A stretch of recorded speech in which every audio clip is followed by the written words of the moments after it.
Okay, ladies and gentlemen, welcome to my house again. And today we're not going to have any lectures. We're not going to have anything. I was going to do part 2 of your video, common grammar errors, and we're not going to now because I was getting ready for writing this morning, and I thought, hey, you know what? I got some suggestions after all this time of trying to write. I got some suggestions for you. And first off, identify your space. It can be anywhere. It can be in your computer room if you're lucky enough to have one. It can be in your bedroom. It can be, we prefer not to because your bedroom should be kept special. But anywhere where there's no interruptions. And so you make that your space. And in it you put paper, because if you're going to use a computer, you're going to need paper, and you don't want to be jumping up looking for paper, or going to buy paper, or whatever. And if you're going to use a pen and pencil, you've got other paper. So no excuses for jumping up and getting something else. I'll have to get something. That's my biggest thing, is I try and interrupt my writing so I don't have to think of it anymore. And it's not a good idea. So that's why I'm suggesting all of this stuff right here. And it doesn't have to all be on your desk, because a couple of the things are vitamins beforehand. Take your vitamins. You'll see these are 50 plus, but you know. And do not have your phone in there with you, because you will be tempted to text or answer texts or phone or whatever. Do not take your phone into your room with you when you're seriously writing.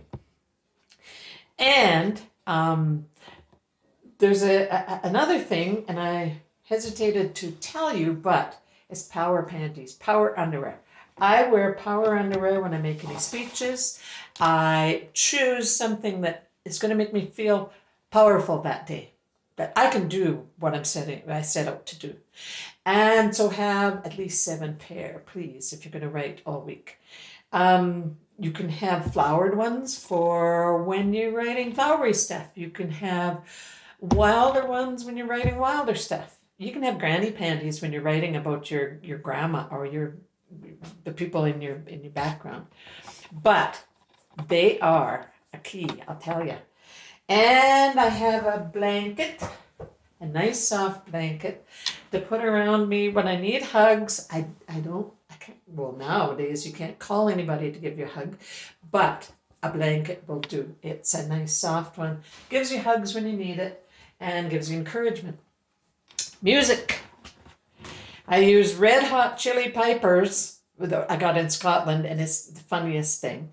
And for when I'm just feeling, whatever. And I have Emerson Drive, Believe. And I know this guy's father. And so this takes on a whole new meaning. And he has such meaningful songs if you listen to the words. So Emerson Drive. Candles, focus. Candles bring us a quiet relief. Candles bring, they calm our mind. They give us a chance to think about things better. They give us a chance to focus on one thing. And in this case, this is again from my sister-in-law, who wants to always make sure that I have what I need.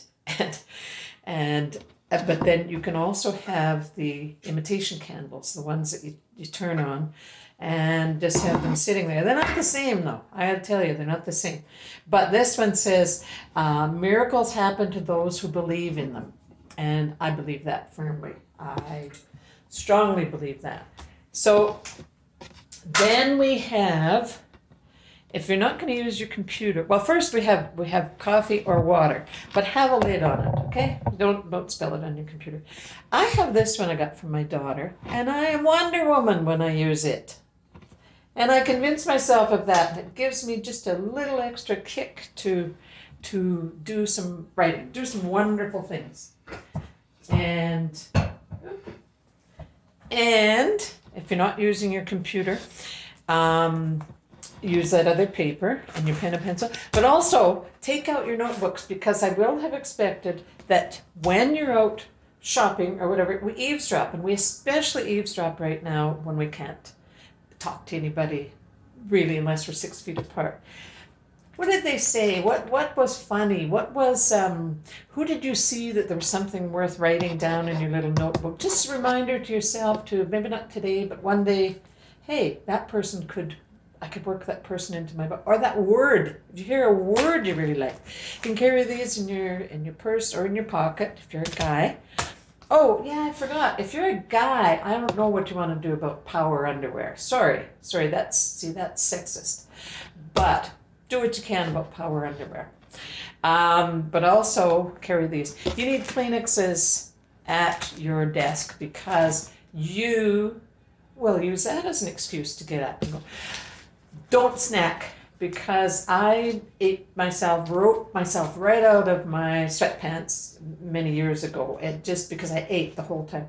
Chew gum while you're there. Find a little something like this. Not a whole box of these paper clips, but a few paper clips. You can play with them. You can focus on them. You can think about them. And while you're just thinking of the right word or the right sentence or where's that plot going to go, paper clips, I play with them all the time. Timer. If you think you're going to set yourself a time, which is a good idea, it can be 15 minutes. It can be an hour. It can be whatever you want it to be. If you haven't got a timer, set your stove. I often do that because sometimes 2 hours will go by, which is really exciting when you're writing and it's 2 hours have gone by and you haven't noticed and the dinger goes. So, timer. And then let me see what else. Oh, this is the box of my very favorite stuff. This is a box to keep my 3 favorite things in here for writing. I got it at the Goodwill store. I don't know, 2 years ago, 3 years ago, whatever.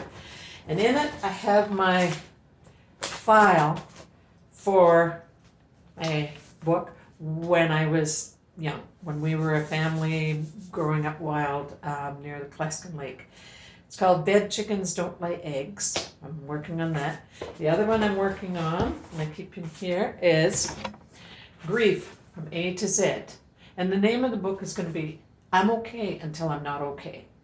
And it's not going to be what you would expect to find, at a doctor's office or anywhere else. It's very different, and so I'm still working on it. Phone me if you think you have any suggestions for it. And this is all my little notes to my grandsons. So when they get old enough, they can see how funny they were and how brilliant they were and how handsome they were and all these things, because Nanny, first Nanny and Papa, then Nanny, writes to them. It's been an incredible summer with you, and then went through all the things that we did in the summer, or things they said, especially because we think we're going to remember them, and we are not. If you have young children, it's a good idea to write those down. Write them in a book, write them on the computer, however, but write them down, because trust me, you won't remember them. You won't. And so, let me see.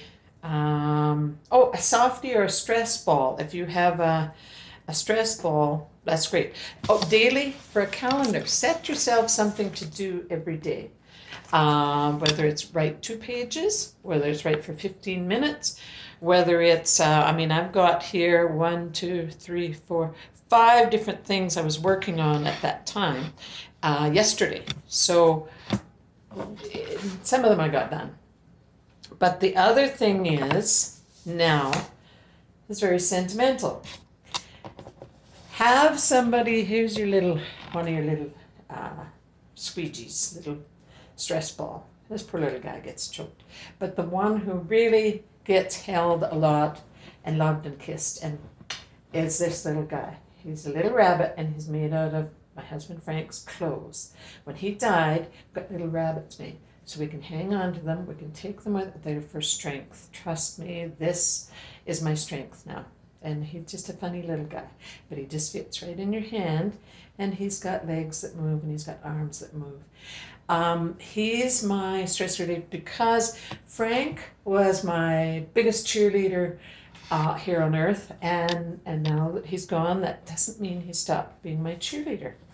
I just know he is. I hang on to this. Karen, my sister-in-law, is my cheerleader. My brother-in-law put his box number and the name of the book, Dead Chickens Don't Lay Eggs, because he's married to my sister, and he put his address, and I'm to send him a book when I finish it. So I have it taped up on my desk. This is from Shelley, my good friend Shelley. I have to put my glasses on to read it. Sorry, I had eye surgery and things have gone backwards. The role of a writer is not to say what we can all say, but what we are unable to say. And that's from Anais Nin. And so remember that you're saying what other people can't say, or that's what your purpose in writing is. And then the last thing that I keep on my desk is this. See how he's looking at me? He's leaning over. I actually am here in the picture, and he had made a really kind of nasty joke. And so he was laughing and proud of himself. And so he stays up there to remind me that I started these books before he died, and I need to finish them. So he is my biggest cheerleader, and he's on my desk. You pick somebody who is your cheerleader. It doesn't have to be anything. God, I hope it's not an obituary card. You know, something that's more upbeat, something that's great. I'll end with today's quote.